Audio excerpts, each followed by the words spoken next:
Hola, bienvenidos a un nuevo capítulo de Factor Regional. En esta oportunidad adentraremos en la vida de una autoridad importante de Temuco, el Seremi de Medio Ambiente. Buenas tardes, Seremi. Hola, buenas Don tardes. Marco Pichunman. Muchas gracias por la invitación. Muy bien, gracias por aceptarla. Nacido en Temuco, criado en Temuco y actualmente es Seremi. Cuéntenos, ¿cómo fue su infancia? Bueno, como la de cualquier niño de Temuco, ¿cierto? Estuve, bueno, desde muy niño estudié en una escuela básica, ¿cierto? De la cercanía de mi barrio. Yo crecí en la población Dreves. Yo creo que los que son de Temuco saben dónde queda, una población que está cerca del estadio. Estudié ahí en el Colegio Santo Tomás, que hoy día ya no existe, cambió de nombre. Así que yo diría que tuve una infancia normal, como la de cualquier niño. Tenía hartos amigos en esa población. Creo que uno de los recuerdos que tengo de infancia más lindos es que teníamos grupos grandes de amigos. ¿Ah? Y cuando digo grandes, son grandes. En esa época no había mucho esto del internet, ni la tablet, ni Facebook existía tampoco. Así que tú comprenderás que era otra época. Había que salir a la calle para entretenerse y pasarlo bien. Así que tengo muy bonitos recuerdos de esa época. De muchos amigos que además, diría yo, los conservo hasta hoy. Siempre nos juntamos y por lo tanto tengo un arraigo muy grande a ese sector y a Temuco en general. ¿Cuántos hermanos tiene? Yo tengo dos hermanos, una hermana mayor, a pesar que siempre dicen que yo soy el mayor, pero lo dejo claro que es ella, y tengo un hermano menor, sí. Ella vive en Temuco y mi hermano menor vive en Puerto Varas. ¿Y sus padres? Bueno, mi papá es jubilado de ferrocarriles. De hecho, esta población que yo te cuento prácticamente era de gente de ferrocarril del Estado, como hartas poblaciones de Temuco que nacieron en torno al ferrocarril. Y bueno, mi mamá falleció ya hace 4 años, así que ahí está el viejito solo. Pero yo siempre trato de acompañarlo. Usted es padre de 2 hijos. Sí, yo tengo 2 hijos. Amaru, que tiene 6 años, que nació en Santiago, y tengo un hijo mayor que nació acá en Temuco, Akun, sí, 12 años tiene. Así que, no, los chicos son muy lindos ellos. ¿Cómo los podría describir en palabras sencillas a cada uno? Mira, fíjate tú que los hermanos nunca se parecen. No sé si tú tienes hermanos, pero yo creo que todos los hermanos tienen una característica especial. Y ellos sí son muy distintos. Algunos dicen que tiene que ver con la fecha en que nacen. Yo no creo mucho en eso, pero sí tiene unas características de personalidad muy distintas. El mayor es mucho más introvertido, diría yo como más reflexivo. En cambio el chiquitito, no, es un torbellino. Y parece que es una cuestión también etaria. Parece que todos los niños de esa edad son bastante más hiperventilados que lo que éramos nosotros. Sí. Marco, usted estudió agronomía en la Universidad de la Frontera. ¿Nos puede contar alguna anécdota de esa época y por qué estudió agronomía? ¿Por qué decidió esa profesión? Mira, yo creo que estudié agronomía porque desde chico me vinculé al mundo rural, al campo. De hecho, mi papá proviene del campo, ¿cierto? De ahí de la zona imperial. Y mis abuelos vivieron allí, digamos, toda su vida. Entonces, nosotros los veranos siempre los pasábamos en la casa del campo de mi abuelo, por parte paterna. Entonces ahí me surgió como un cariño muy grande como a las actividades del campo. Esto como de ordeñar las vacas en la mañana, como de salir a caballo, me marcó mucho y creo que eso influyó bastante cuando me tocó decidir qué estudiar. Ahora, creo que fue una buena decisión. Agronomía es una carrera muy linda, diría yo que hasta romántica, ¿cierto? Los que han estudiado agronomía o están vinculados al campo saben de lo que hablo. Pero sin embargo, después de titularme nunca ejercí plenamente la profesión. Creo que es una deuda que tengo ahí, pero claramente mi mundo laboral se fue por otro lado. Pero sí, fue una bonita experiencia estudiar agronomía. ¿Alguna anécdota de los años universitarios aquí en Temuco? Bueno, montones. La carrera en particular en la Universidad Frontera era muy de terreno en esa época. Teníamos que estar permanentemente trabajando en el Fundo Maipo en esa época, que hoy día está lleno de poblaciones ahí ya, ¿cierto? De nuevos proyectos inmobiliarios. Y claro, ahí nos divertíamos mucho, principalmente en las prácticas de verano, donde pasábamos 2 meses ahí trabajando codo a codo con la gente del Fundo. Y nada, ahí lo pasamos muy bien, había muchas actividades entretenidas que hacer. ¿Cómo era usted como estudiante? ¿Cómo se describiría en ese grupo? A ver, El Mateo. No, el Mateo probablemente no era tan Mateo, pero no me iba mal, ¿eh? Creo yo que cuando tú haces algo que te gusta, en general las cosas te resultan bien. Yo creo que era un buen alumno, en general. Podría haber sido mejor quizás, ¿eh? Pero también uno disfruta de otras cosas en la universidad. Aparte de estudiar e irle bien, uno también tiene que aprovechar la universidad para conocer más gente, otras realidades, un poco aprovechar la universalidad del conocimiento y que es lo que debiera uno tener en la universidad. Pero en general un buen estudiante, sí. Usted milita por el PPD. ¿Cómo ingresó al mundo político? Mira, yo ingresé al mundo político ya estando en el mundo laboral. Ahí me conecté, digamos, con personas, con autoridades que lo van invitando a uno a trabajar de una manera más social. Recuerdo yo que ingresé al PPD cuando estaba trabajando en uno de mis primeros trabajos en Puerto Saavedra. Fui a trabajar a la municipalidad ya. Y el alcalde de esa época, me recuerdo, Domingo Ñancupil, era militante del PPD. Yo trabajé con él y por ahí surgió, digamos, empecé a conocer personas del partido. Conocí cuáles eran los afanes que tenía el partido en ese minuto, los proyectos políticos que habían por delante, y me fui entusiasmando con ese mundo. Y eso hizo también que abandonara un poco mi profesión, que para personas que en esa época salíamos como titulados de agronomía en la Universidad de la Frontera, el campo de acción principalmente está en el mundo municipal. La mayoría de mis colegas comenzaron así, trabajando con comunidades indígenas, en proyectos vinculados principalmente al INDAP. Y en ese contexto es que yo me comienzo a involucrar más con políticas más sectoriales, más transversales, del mundo rural principalmente. Y en esos trabajos, Marco, ¿qué recuerdas?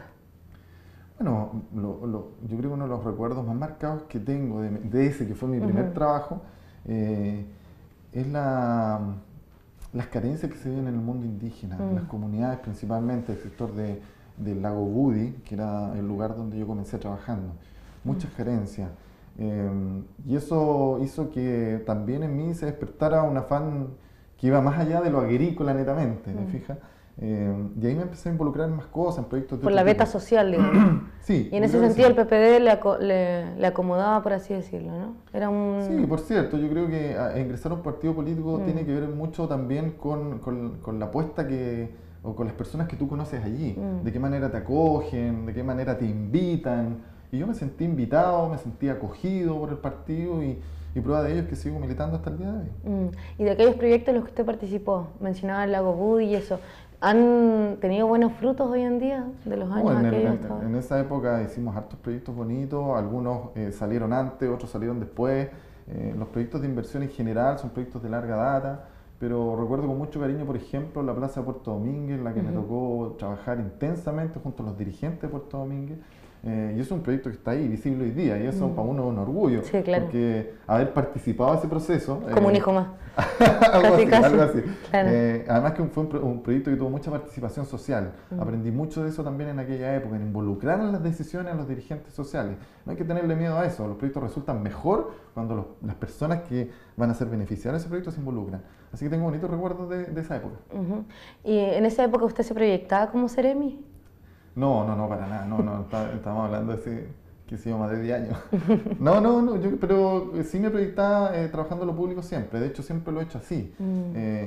Creo que hoy día está bastante vilipendiado esto del funcionario público. Yo quiero señalar que en general todas las personas que he conocido y con las que he trabajado en el mundo público son personas muy valorables, con mucho talento, muy capaces. Yo creo que hay que reivindicar la labor del funcionario público que hace mucho por Chile, mucho por las ciudades, y son la gran mayoría. Yo diría que son los menos los que están en una parada distinta, y yo me siento orgulloso de estar trabajando en lo público. He trabajado también en el mundo privado, lo he hecho, y también ha sido una experiencia valorable. ¿Y es mucha diferencia el mundo privado y lo público? No, fíjate que no, para nada. Yo creo que son cosas similares. Uno siempre tiene que responder profesionalmente desde el lugar en que esté. Lo que pasa es que los fines probablemente son distintos, pero no debiera haber ninguna diferencia. ¿Cómo podría describir la diferencia que veía usted antes de ser Seremi, ahora que es Seremi, de la vida, digamos, en general? Como yo Cambia las veo la percepciones, vida, claro. cambia las Yo percepciones. creo que las concepciones que uno tiene respecto a la vida se van construyendo y por lo tanto todavía no terminan de construirse. Pero desde el punto de vista laboral, yo creo que uno como autoridad tiene a lo mejor la oportunidad de poner temas sobre la mesa que antes uno como funcionario probablemente no tenía la capacidad de hacerlo. Tiene la capacidad de transmitir, de comunicar a las personas, a los ciudadanos en general, qué es lo que está haciendo el gobierno. Creo que esa oportunidad uno no la tiene como funcionario porque está más invisible, ¿cierto? Y yo creo que eso podría ser una de las grandes diferencias. Y esa oportunidad, claro, hay que también saber aprovecharla, saber y atreverse a comunicar las cosas y el desafío de hacerlo de forma clara, directa, porque comunicar muchas veces las políticas públicas es algo complejo. Sobre todo en el tema que me toca ver a mí, medio ambiente, un tema difícil de digerir para muchas personas. A ratos inentendible. Entonces el esfuerzo está en poner educación, transmitir eso a través de los medios de comunicación. Y yo creo que es una de las cosas que más ha cambiado respecto de si uno lo pudiese ver desde el punto de vista laboral. Claro. Creo que esa es la gran diferencia. Después de acabar agronomía en la Universidad de la Frontera, usted quiso seguir especializándose, ¿no? Se fue a la Universidad de Chile. Sí, pero no fue inmediato. No, yo trabajé bastante tiempo. Yo salí de la universidad el año 98. Y trabajé de forma continua hasta el 2005. Claro, y el 2006 comienzo a estudiar una beca. ¿Por qué? Porque bueno, uno siempre tiene que buscar la forma de perfeccionarse. Ustedes saben, los magísteres, cualquier tipo de esas especializaciones no son programas baratos, ¿cierto? Entonces yo busqué la forma de financiármelo y obtuve una beca de la Fundación Ford, que es una beca internacional. Participé de un concurso, ¿cierto?, que se dio por bastante tiempo, por casi 10 años. La Fundación Ford estuvo presente en Chile, yo postulé a uno de esos concursos y me adjudiqué la beca. Qué bien. Entre 8.000 postulantes entre Perú y Chile, salí beneficiado. Y con ese dinero afortunadamente pude irme a estudiar a Santiago. En esa época ya tenía hijos, así que me fui con mi familia y ahí tuve una pasantía como 6 años. No es que haya estado 6 años estudiando, sino que el magíster duró 2 años, pero después de eso me quedé viviendo allá un tiempo. ¿Trabajó en Santiago también entonces, 4 años? Sí, estuve 2 años estudiando y 4 años trabajando allá. ¿Qué tal primero la experiencia del máster, del magíster? Excelente, tuve la fortuna de estar en una muy buena escuela, estuve en la Facultad de Economía de la Universidad de Chile, conociendo investigación de punta en los temas. La Universidad de Chile tiene un muy buen estándar de trabajo, muy buenos profesores, altamente calificados. Entonces, para mí fue una experiencia muy enriquecedora y que me ha servido mucho hasta el día de hoy. Creo que fue una buena especialización, además una buena decisión. Me permitió generar muchas redes de trabajo que las mantengo hasta el día de hoy. Por lo tanto, yo muy feliz de haber tomado esa decisión. Y luego, ¿qué tal la experiencia de vivir en Santiago con familia durante 4 años? Bueno, yo creo que muchos de los que viven hoy en Temuco han pasado por eso. Tiene cosas buenas y malas. La verdad es que para quienes somos del sur, creo que cuesta un poco adaptarse a la vida santiaguina. Pero no, en general muy bien. Yo la verdad es que siempre trato de disfrutar mucho los lugares donde estoy. Creo que uno tiene que tener una apertura positiva hacia lo que ocurre, porque así uno adquiere buenos aprendizajes. Así que no, fue una bonita experiencia. Durante mi periodo laboral allá también conocí mucha gente, tuve la fortuna de estar trabajando en el gabinete de un ministro, de la ministra Romy Schmidt de Bienes Nacionales en esa época, y también fue un aprendizaje enorme, conocer muchas partes del país también. Me permitió abrir ¿Le tocó viajar mucho? Sí. Bueno, teníamos la oportunidad de recorrer varias comunas, distintas regiones, y eso también abriendo nuevos campos de trabajo, miradas distintas, conocer realidades distintas. ¿Y de esos viajes qué recuerda? ¿Algún impacto en el norte de Chile? No sé si lo conocía antes, lo conocía allí. No, fíjate que no lo conocía, pero en general, mira, cada región, cada localidad tiene temas propios. En el tema particular que nos tocaba ver a nosotros, que era la administración de la propiedad fiscal, primero entendí que el Estado y el fisco tienen muchas propiedades en Chile, cosa que yo desconocía absolutamente, y vastas extensiones de terreno además. Y eso uno no lo sabe cuando no está ahí trabajando. ¿Y son explotadas? ¿Se saca algo de ahí o están ahí por estar? Bueno, hay de todo en realidad, porque hay sectores o regiones que tienen aptitudes más diversas, por ejemplo, en el sur de Chile. Hacia el norte probablemente las aptitudes de ese terreno van cambiando y así también los intereses hacia esa propiedad fiscal. pero sí, ahí también se aprende mucho que el Estado es un terrateniente importante. Un gran padre de familia, Sí, ¿no? así es. Vale, muy bien. ¿Y alguna experiencia con personas que le hayan marcado en todos sus años que conoció? Bueno, en términos laborales, yo diría, primero académico.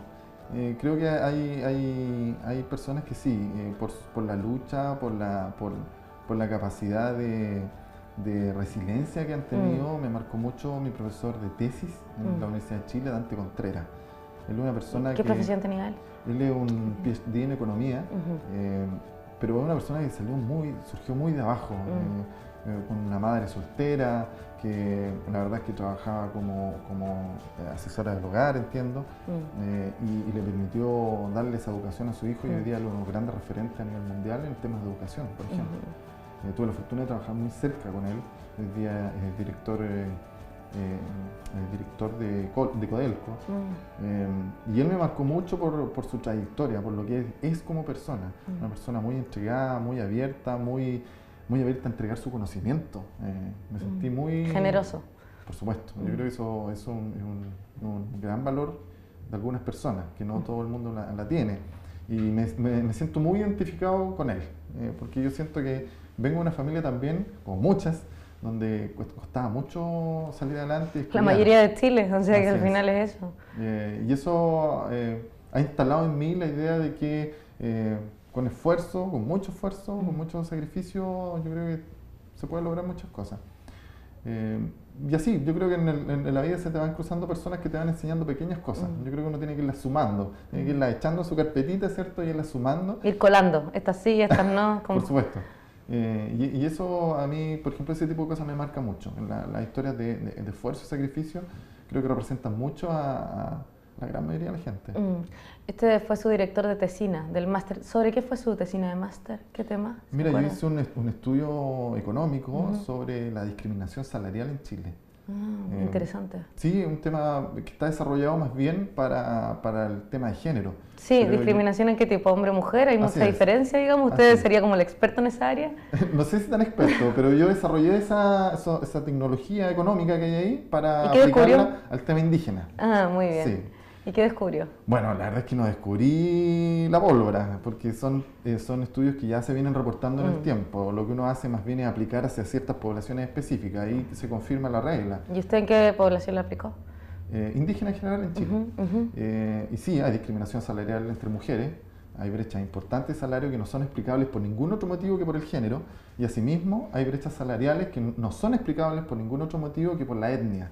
¿Pero usted investigó solo en poblaciones indígenas o en personas de ascendencia indígena? Sí. Pero la realidad los que no somos indígenas también. O sea, la diferencia... Yo lo que puedo constatar y lo que se constataba en esa investigación es que efectivamente hay causales inexplicables de por qué un hombre y una mujer con las mismas características, los mismos estudios, con el mismo origen, etcétera, etcétera, tienen sueldos distintos que pueden llegar hasta un 30%. Es decir, dos personas, hombre y mujer, que ocupan el mismo cargo, la misma posición, que tienen los mismos estudios, tienen un salario, una diferencia salarial de cerca del 30%, o puede llegar al 30%. Cuando esa mujer además es indígena, puede llegar al 45%. Por lo tanto, esas son investigaciones que están súper documentadas.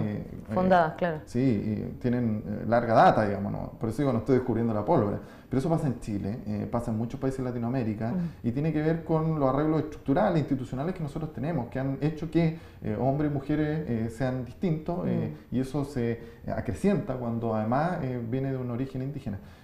Y son cosas que hay que superar, y por eso yo... de alguna u otra forma también me he involucrado en política, porque siento que esas transformaciones, esas peleas, solamente se pueden ir resolviendo con el tiempo a través de la política.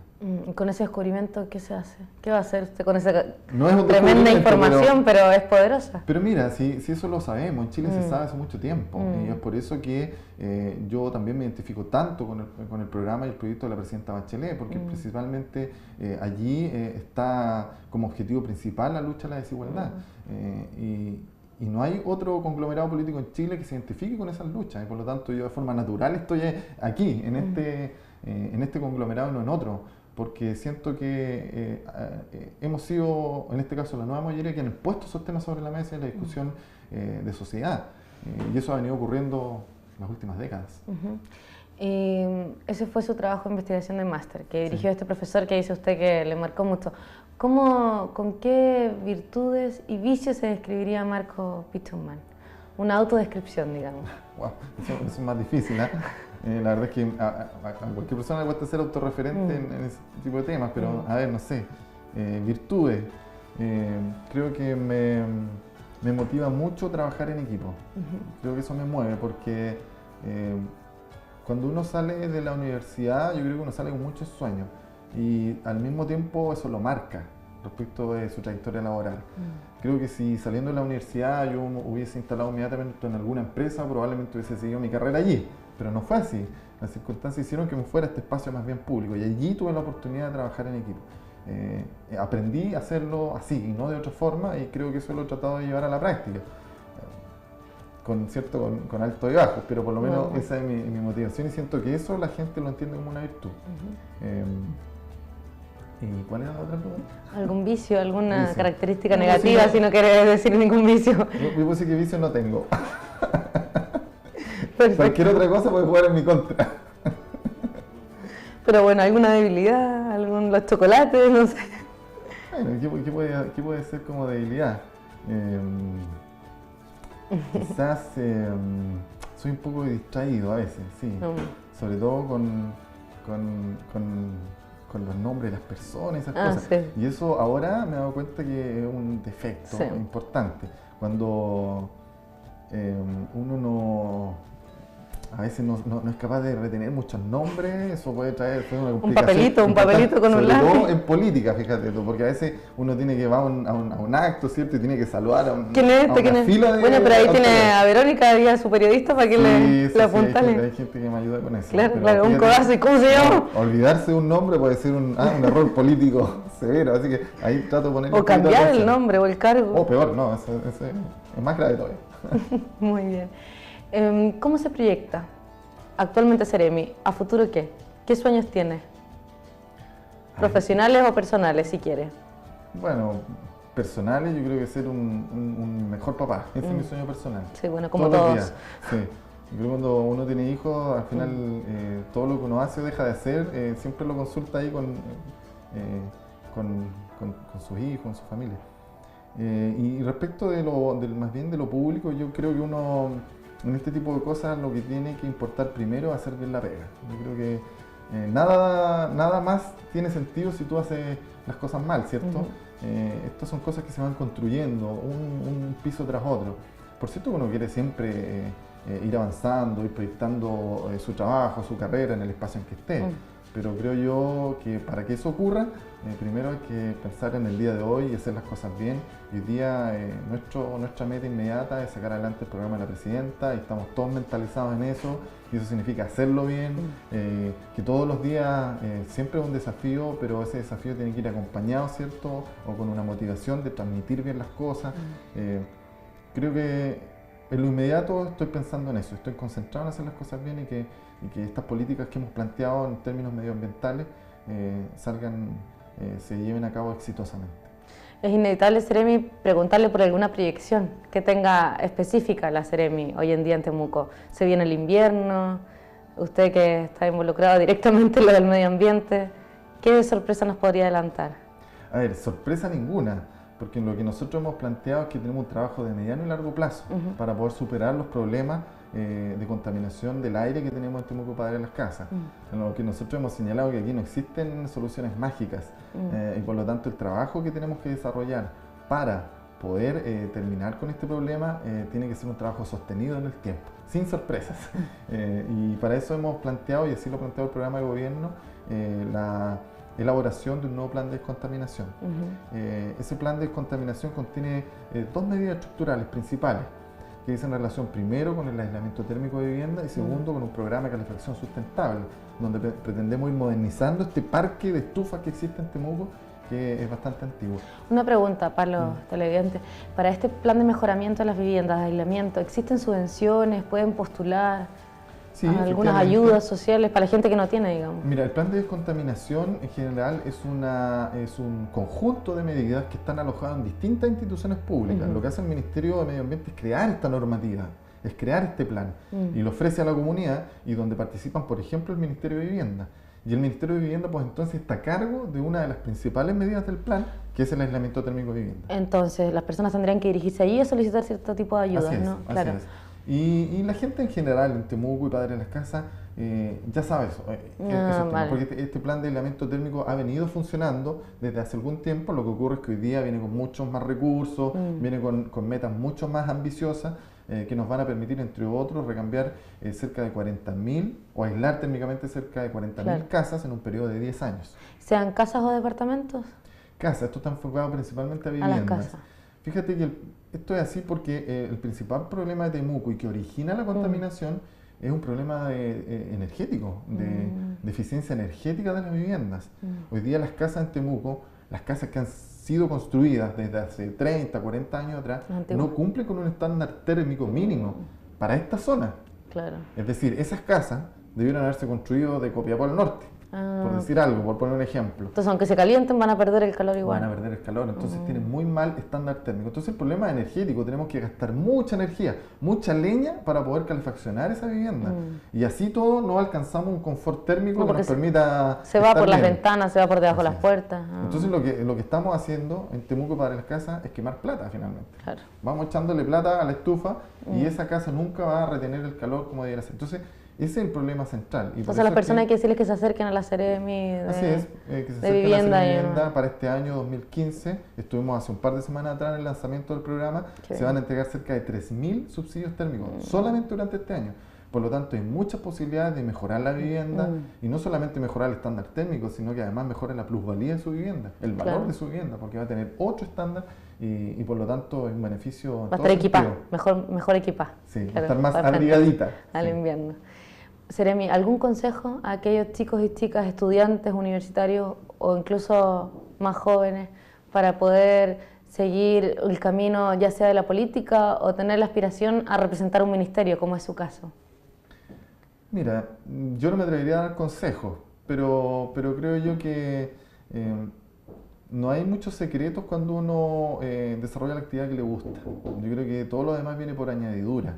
Cuando uno hace lo que lo apasiona, lo que realmente le gusta hacer, se van a ir dando los éxitos a lo largo del tiempo. Yo creo que lo más importante es no renunciar a lo que uno quiere hacer. Y eso yo creo que es el mejor consejo que uno puede dar. Bueno, Seremi, le agradecemos la visita al canal, esperamos que se haya sentido cómodo y volver a verlo en un futuro. No, gracias a ustedes por permitirme compartir esta grata conversación, a ti, Camila, y a todo el equipo que nos ha recepcionado súper bien. Le deseamos mucho éxito en su trabajo y en su vida personal. Gracias, para ti también. Muchas gracias. Hasta un próximo encuentro en Factor Regional.